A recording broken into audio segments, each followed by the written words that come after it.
Hey everybody, I'm Christopher Green. You're tuning into AMTV Alternative Media Television.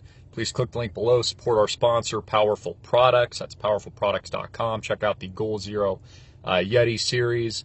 These are the ultimate off-grid. If the grid goes down, this is your power workstation. Really appreciate your support. Click that link below.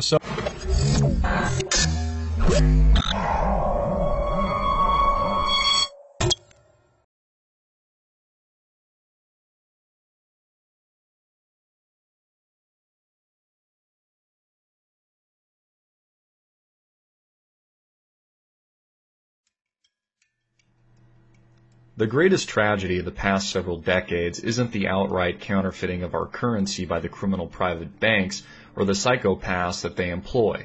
Rather, it is the gross inaction and lack of focus by the masses to right the wrongs of those people and institutions that enslave the rest of us. This video is a call to action for Occupy Wall Street and the millions of people that have awoken to the gross inequities and social injustice that has enslaved the masses for thousands of years.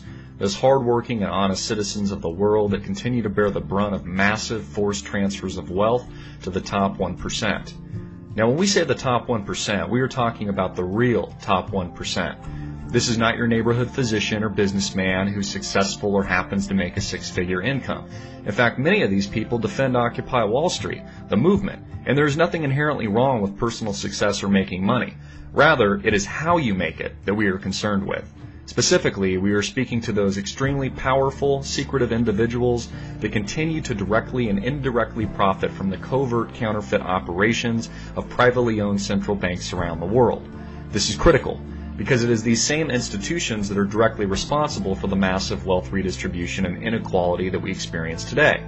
Our leadership is well aware that the current system is bankrupt. After all, they are the ones that built it. They're the architects. They're the designers.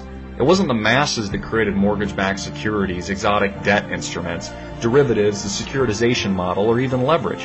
They did. These people are the top 1% for a reason, and they're very smart.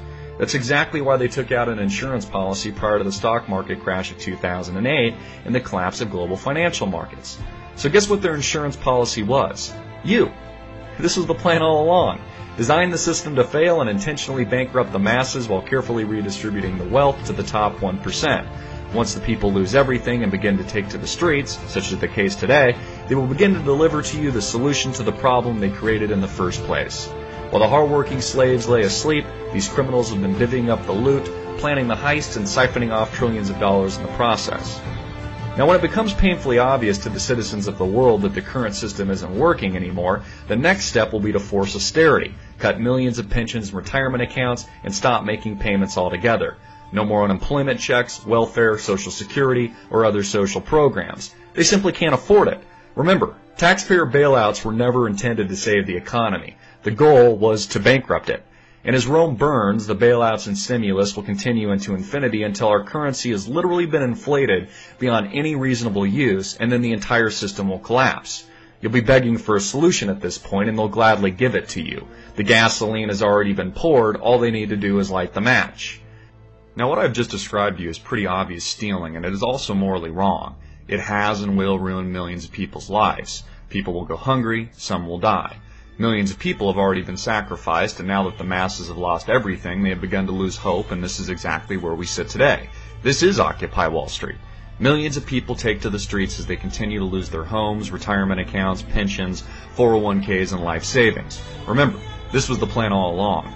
Meanwhile, the same individuals that caused, orchestrated, and profited from the collapse in the first place walk the streets as free men.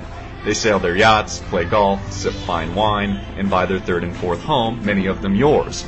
Who do you think owns the banks anyways? They do, and they're foreclosing on all of your real property as we speak. They are the kings and queens of today's society, and you, the peasant. You see, nothing has really changed in thousands of years. You've simply been conned and sold the illusion of freedom. You only think you're free. Need a house? A car? Sorry, you can't afford it. But we can lend you the money. All you have to do is pay us a little interest. Sound like a good deal? And you see, this is precisely the problem. All you do is pay. You pay interest on your house, your car, food, gas, college, not to mention bailouts for the cronies that bankrupted you and convinced you this is how things work in the first place. And when you really investigate, when you really begin to search for the truth and look at the facts, you'll begin to understand that you really don't own anything at all. Instead, you're the one that's owned. You see it as the central banks around the world and the people that they employ that are the true enemy of the state, the true enemy of the people. They're the ones that create the money they force you to use out of thin air, inflate our currency, and bankrupt our respective countries, all while bailing out their friends and family when it's convenient and stealing from the rest of us. There is no accountability, their crimes are left unpunished, and more importantly, there is no justice. And you see, in my opinion, this is what Occupy Wall Street is fundamentally missing, and it's vital that we unite on this central theme if we were to have any hope for real change or a better and brighter future. We must act now, and actively jail and prosecute these criminals. These are crimes against humanity, and they deserve punishment. It's really very simple, people. End the central banks and jail the criminals that they employ. This is a critical first step to the movement because without addressing this key issue first, the movement will be co-opted by the same evil people that brought us here to begin with, and Occupy Wall Street will become a moot point. This is why we must join together now and unite in this critical call to action, because without it, nothing will change. If we allow these people to continue to operate covertly under the guise of these institutions, then we only continue our enslavement. We become no better and are no better than our slave masters. Without accountability and without justice, there is no moral fabric guiding our society, and more importantly, there is no reason to obey the law. Instead, there is only chaos, recklessness, and a system that is bankrupted both morally and financially. This is where we stand today. You want freedom? You want real change? Then jail the criminals enslaving us and end the privately owned central banks. Then, let's talk demands. I'm Christopher Green. You've been watching Greenwave TV, alternative media television, and I just deliver the Daily Wave. Hard-hitting and in your face, America.